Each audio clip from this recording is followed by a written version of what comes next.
Alors, bonjour, je suis Mihaela Anica, je suis diabétologue, endocrinologue au centre hospitalier de Maubeuge, c'est dans la région nord. Je vais vous parler des principes d'une alimentation équilibrée durant le carême, en sachant quand même qu'il y a une restriction des protéines d'origine animale, restriction calorique. Par la suite, on verra comment on peut couvrir les déficits énergétiques, protéiques, au niveau de qualitative de la nourriture. Parce que quand même, l'alimentation d'origine animale, les aliments d'origine animale, ils ont une bonne qualité nutritionnelle. Et pendant le carême, on va s'en passer. Alors, en dehors de carême, en alimentation équilibrée, voilà, on a 5 groupes d'aliments. On a la pyramide alimentaire. La base sont les sucres, on les appelle les sucres complexes.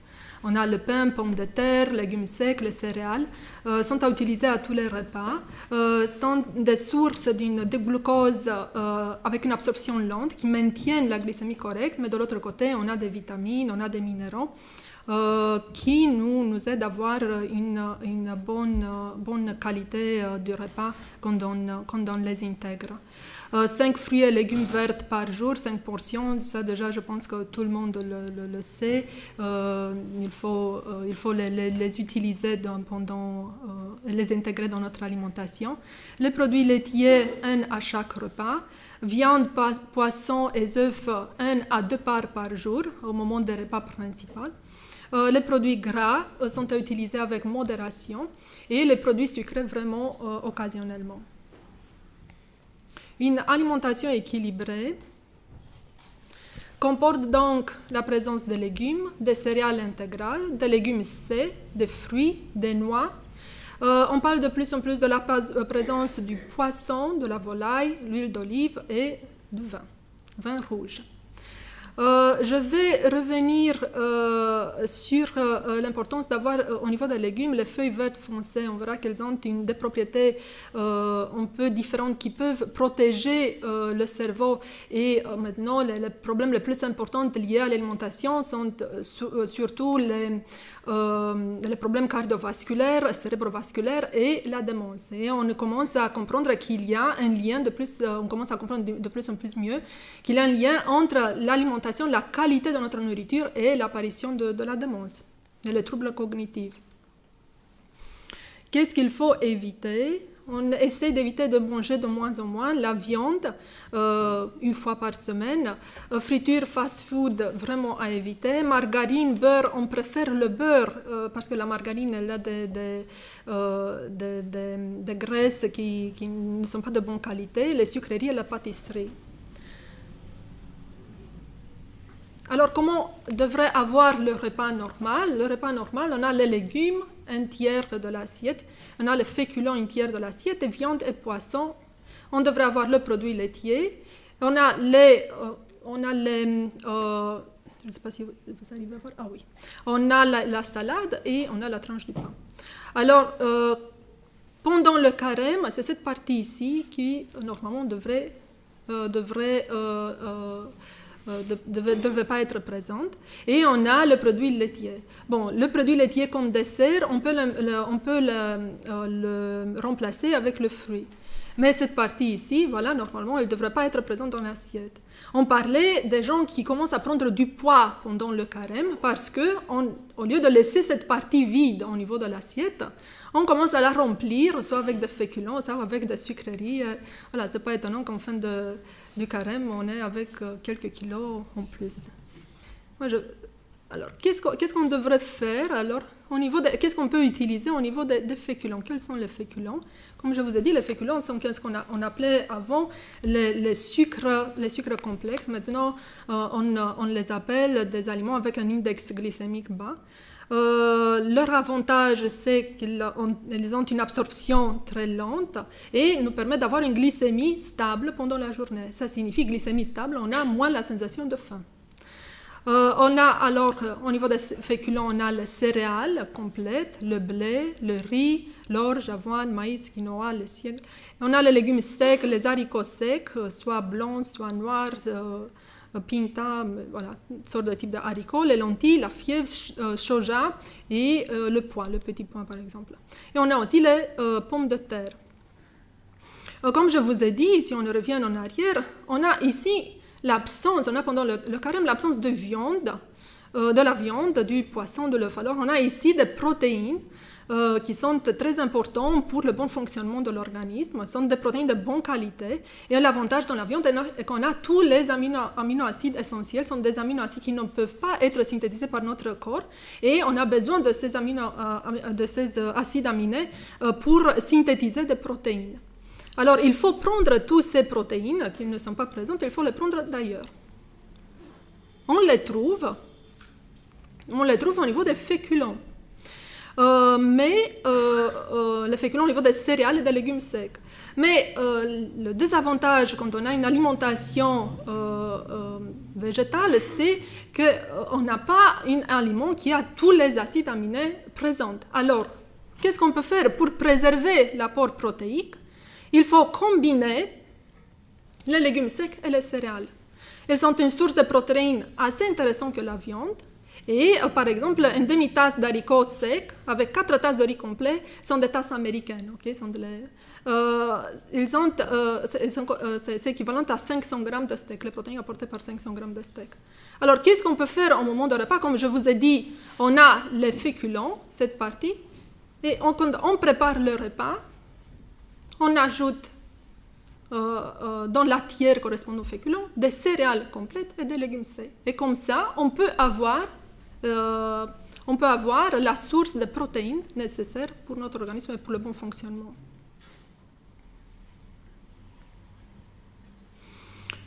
En plus, qu'est-ce qu'on peut privilégier au niveau des céréales, l'avoine, quinoa, amaranth? Ils ont une teneur en protéines qui sont les plus élevées. Et au niveau des légumes secs, il faut privilégier, il y a de nouvelles recherches maintenant qui nous disent, de nouvelles études qui nous disent que les lentilles et les haricots blancs, n'importe quel type d'haricots, ils sont des protecteurs contre les troubles cognitifs. Alors voilà, il faut profiter pendant le carême maintenant pour booster nos réserves. On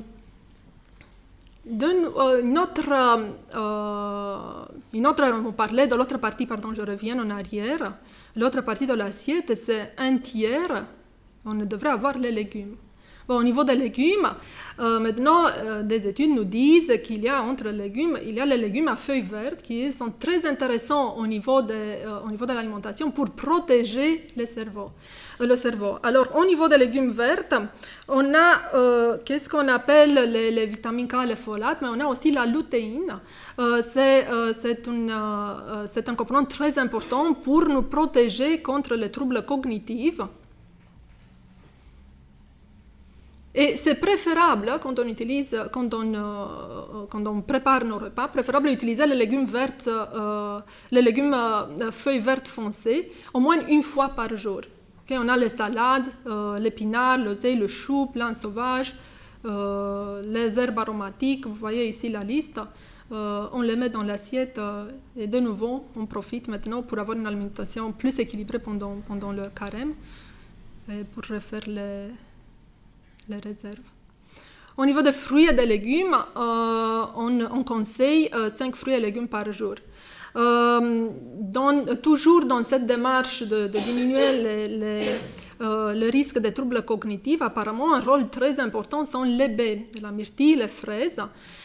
Ils réduisent l'inflammation, ils réduisent les protéines toxiques accumulées avec l'âge. Ils ont un rôle très important pour la protection contre les troubles cognitifs. Et on conseille prendre une demi-tasse 2 fois par semaine. Pendant les autres jours, on utilise les autres fruits. Mais la consommation de myrtilles et de fraises, une demi-tasse 2 fois par semaine, c'est apparemment un rôle essentiel pour protéger notre cerveau contre les troubles cognitifs. Alors, c'est une raison de plus de les utiliser. Qu'est-ce qu'on veut aussi utiliser pendant le carême et manger et profiter sont les fruits à coque. On a les noix, les amandes, pistaches, noisettes, cacahuètes. Apparemment, si on prend au moins 5 portions par semaine, une portion ça signifie un quart de tasse, de nouveau sont les tasses américaines, ils ont un effet protecteur d'un côté pour différentes maladies, hypertension artérielle, dyslipidémie, démence, de nouveau vitaminé, diabète de type 2. Et de l'autre côté, les fruits à coque, ils sont intéressants parce qu'ils coupent la sensation de faim. Alors, pour ne pas avoir faim entre les repas, on peut, quand on fait les repas, préparer d'une façon intelligente, ou on peut même grignoter entre les repas, si c'est permis, je ne sais pas. Si on va grignoter entre les repas, c'est préférable de grignoter des fruits à coque parce qu'ils ont un effet plus important sur la satiété.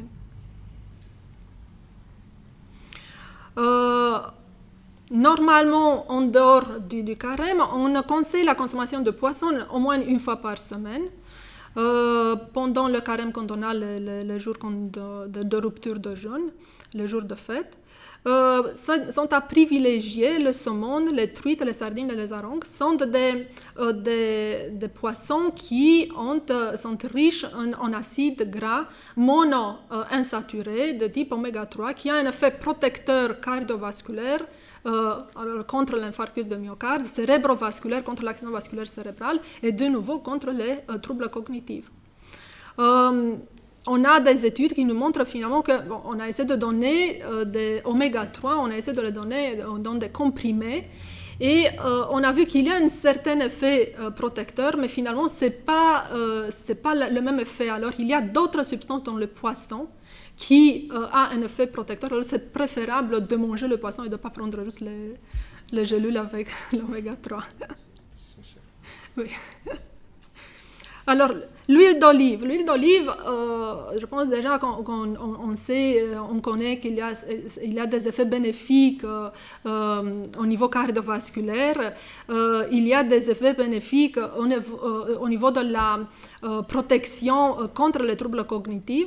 On sait déjà la diète méditerranéenne, les patients ont une mortalité cardiovasculaire. Ça signifie qu'ils sont moins malades à cause de problèmes cardiaques, ils sont moins malades de problèmes cérébral.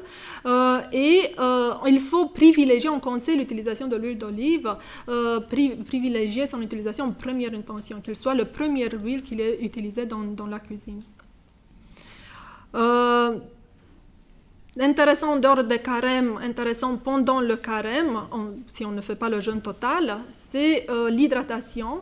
1,5 litre de boisson par jour, préférons bien sûr l'eau et l'eau minérale. Le thé, quelquefois, peut avoir des effets délétères, vous allez voir. Pendant le carême, on ne mange pas les produits laitiers. Alors, on peut avoir une baisse dans nos réserves de calcium, et surtout chez les gens à risque, sont les enfants et les personnes âgées, qui ne sont pas encore patients, peut-être. Alors, les sources de calcium, on peut trouver le calcium dans l'alimentation végétalienne aussi. On peut avoir les brocolis, les épinards, les fruits oléagineux.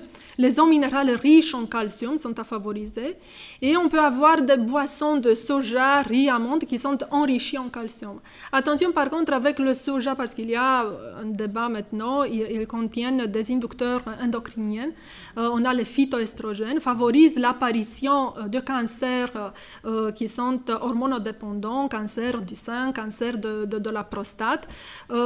Et leur effet cardiovasculaire, parce qu'on pensait que on boit de lait de soja, nous serons protégés, on ne fera plus d'infarctus de myocarde, pas d'accident vasculaire cérébral. Et finalement, les nouvelles études qui nous disent que les choses ne sont pas vraiment comme ça. Le calcium, pour avoir vraiment les apports recommandés en calcium, il faut avoir 3 portions par jour. 3 portions par jour, une portion, ça signifie soit 200 grammes de légumes riches en calcium, soit 2 décilitres de boissons enrichies en calcium, ou 500 millilitres d'eau minérale enrichie en calcium.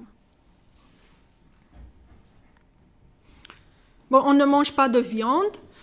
On peut avoir un déficit en fer. surtout chez les gens qui sont à risque, les patients âgés, les femmes qui ont des problèmes menstruels. Alors, il faut faire plus attention à leur alimentation. On peut trouver du fer, tofu, soja, mais de nouveau, je l'ai noté ici parce que c'est noté partout dans la littérature, mais attention avec ces aliments parce qu'il y a les inducteurs endocriniens qu'il faut faire... on va faire gaffe. Et d'autres sources de fer, on peut les trouver dans les algues, les lentilles, épinards, petits pois, fruits à coque. Un truc pour favoriser l'absorption du fer, c'est d'utiliser au même repas, avoir des fruits qui contiennent de la vitamine C en grande quantité. Okay? Toujours associer les fruits. Et un autre truc, ne pas boire en systématique du thé et du café. Pourquoi? C'est parce que ça entraîne une diminution de l'absorption du fer et il y a le risque de carence. De nouveau, je le répète, c'est surtout pour les groupes à risque, okay? Les enfants, les femmes enceintes, les patients âgés, les personnes âgées. Bon, on dit que la vitamine B12, quand on a une alimentation végétalienne exclusive pendant toute l'année, on peut avoir un déficit en vitamine B12 parce que la source est exclusivement par la viande. Bon, on a les levures en bière qui sont enrichies en vitamines, peuvent être enrichies en vitamine B12, peuvent être une source de vitamine B12, mais voilà, je ne sais pas si c'est vraiment suffisant, il faut prendre quand même en quantité significative. De toute façon, pendant le carême, comme Claudia disait aussi, le carême, pour nous, c'est une période quand même assez courte. Si on a de bonnes réserves, alors on devrait bien passer le carême sans avoir de soucis. Mais il y a des groupes à risque, surtout les patients âgés. Chez eux, l'absorption de la vitamine B12 est diminuée parce qu'il y a une acidité diminuée au niveau de l'estomac. Alors, ils peuvent déjà rentrer dans le carême avec un déficit en vitamine B12. Alors, il faut faire attention. Par ailleurs, pour les patients qui sont âgés à plus de 70 ans, peut-être sera pas mal, avant de commencer le carême, de voir avec votre médecin traitant pour faire un profil nutritionnel. Parce que le carême, chez les patients âgés, déjà, on a une diminution, habituellement, on a une diminution des apports alimentaires. La qualité n'est pas toujours... Pardon, vous n'êtes pas d'accord? J'ai vu des gens qui notent. Non, mais c'est bien, les images. À 70 ans. Si vous n'êtes pas d'accord sur tout le monde. Je suis entièrement d'accord. Ce qui m'amuse, c'est de voir les fidèles qui notent d'à 70 ans. On peut avoir des déficits nutritionnels sans se rendre compte. Chez les patients âgés, comme je vous disais déjà, l'apport alimentaire est diminué. C'est la solitude, c'est l'âge, il y a plusieurs facteurs qui peuvent jouer. On peut avoir aussi des troubles de mastication, problèmes dentaires et tout ça. On peut avoir chez les patients âgés déjà une dénutrition ou une faiblesse au niveau, une sarcopénie, on appelle faiblesse de musculaire dans le contexte du fait qu'ils bougent moins. Alors tout ça favorise l'apparition d'une dénutrition. Si on fait le carême, alors carême ça signifie restriction calorique, ça signifie protéines qui peut-être ne sont pas toujours prises en bonne qualité, comme je vous disais, les règles à respecter pour avoir des protéines de bonne qualité au moment du repas. Alors il y a une prédisposition pour faire des nutritions pour aggraver leur état. C'est important de faire un bilan avec le médecin traitant. Normalement, on fait ça et on fait le bilan pour tous les patients qui veulent faire soit le carême, soit il faut le ramadan. Alors, on doit tenir compte de toutes les options religieuses de patients. Et vous pouvez y aller, vous pouvez être très à l'aise en leur expliquant, voilà, je veux faire le carême. Vous leur expliquez quelles sont les règles de carême et vous allez faire le bilan nutritionnel pour être sûr que vous débutez le carême en bonne sécurité. Je vous conseille de faire le bilan à peu près un mois avant. S'il y a des carences, que vous pouvez déjà les supplémenter et débuter le carême après. Pendant le carême, pour les patients, de nouveau les personnes à risque et les patients âgés, sera pas mal qu'ils surveillent leur poids.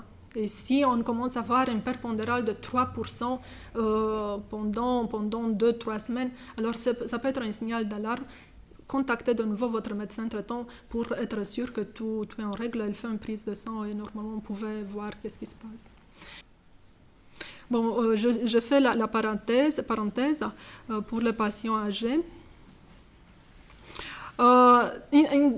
Une chose intéressante par rapport à d'autres types de jeûnes et d'autres religions, nous avons les périodes de jeûne avec les périodes de carême, de restrictions alimentaires. C'est important de comprendre qu'on a l'avantage ici pendant les périodes de restriction alimentaire, quand on mange, mais voilà, il y a une restriction alimentaire, habituellement c'est plus équilibré. Et ce type d'alimentation équilibrée nous permet de mieux tenir le jeûne, quand on veut jeûner, faire le jeûne total. Pourquoi? Parce que déjà l'organisme il est habitué à avoir moins d'alimentation. Déjà il y a tout le système endocrinien, tout le système hormonal qui commence à s'habituer. On a moins de sécrétion d'insuline. Alors le jeûne il est mieux toléré.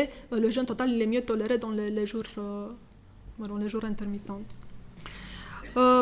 Alors, l'alimentation, on parle de l'alimentation, c'est trois côtés, c'est le plaisir psychologique, le côté social et le côté survie physique.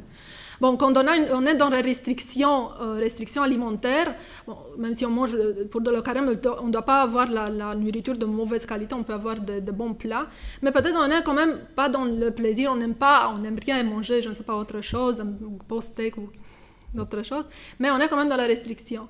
Peut-être sur le plan psychologique, qu'est-ce qu'on essaie dans le carême, c'est exercer plus la reconnaissance.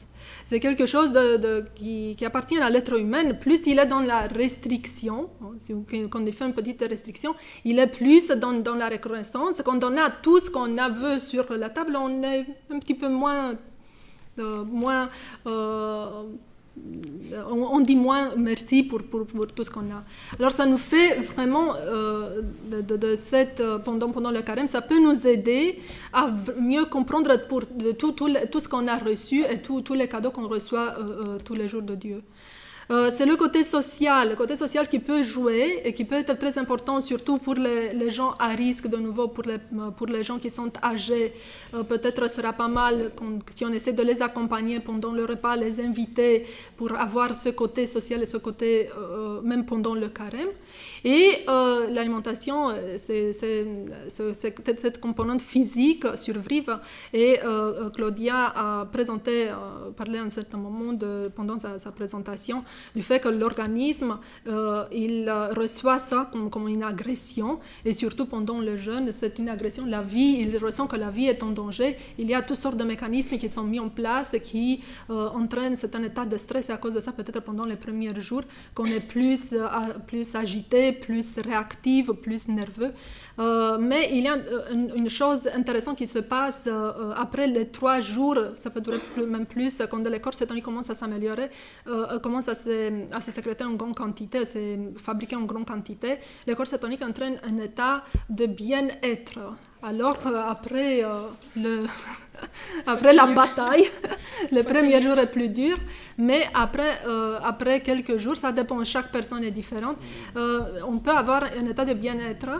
Et il y a des études qui montrent qu'après, avec le jeûne et après que le corps cétonique fabriqué en grande quantité, il y a une majoration des performances intellectuelles.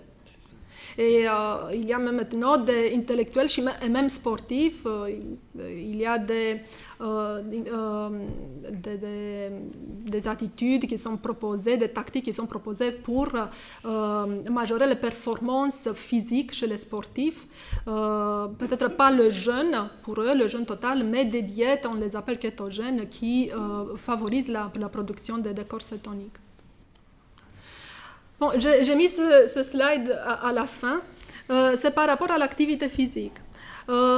Il faut, et surtout, de nouveau je parle pour les groupes qui sont à risque, les personnes qui sont à plus de 70 ans, une modalité, un moyen de prévenir la dénutrition, de prévenir la sarcopénie, la perte de masse musculaire, c'est l'activité physique.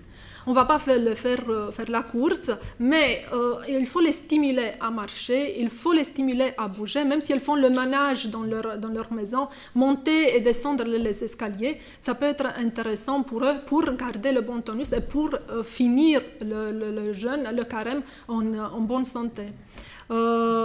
En plus, la sarcopénie, qu'est-ce qu'on appelle la diminution de la masse musculaire, ça signifie qu'il y a un état de déficit de protéines et ça peut favoriser l'apparition d'autres maladies, l'apparition d'infections. Le système immunitaire, il est perturbé. Alors, une raison de plus de faire l'activité. Et on dort, pendant le carême et en dehors de carême, voilà tous les bénéfices de l'activité physique avec une diminution de la mortalité au total de 30%. Okay. Et normalement, pour avoir tous ces résultats, sont proposés 150 minutes d'activité physique par semaine. Alors, je vous remercie pour votre attention. Je ne sais pas si je suis respectée. Voilà.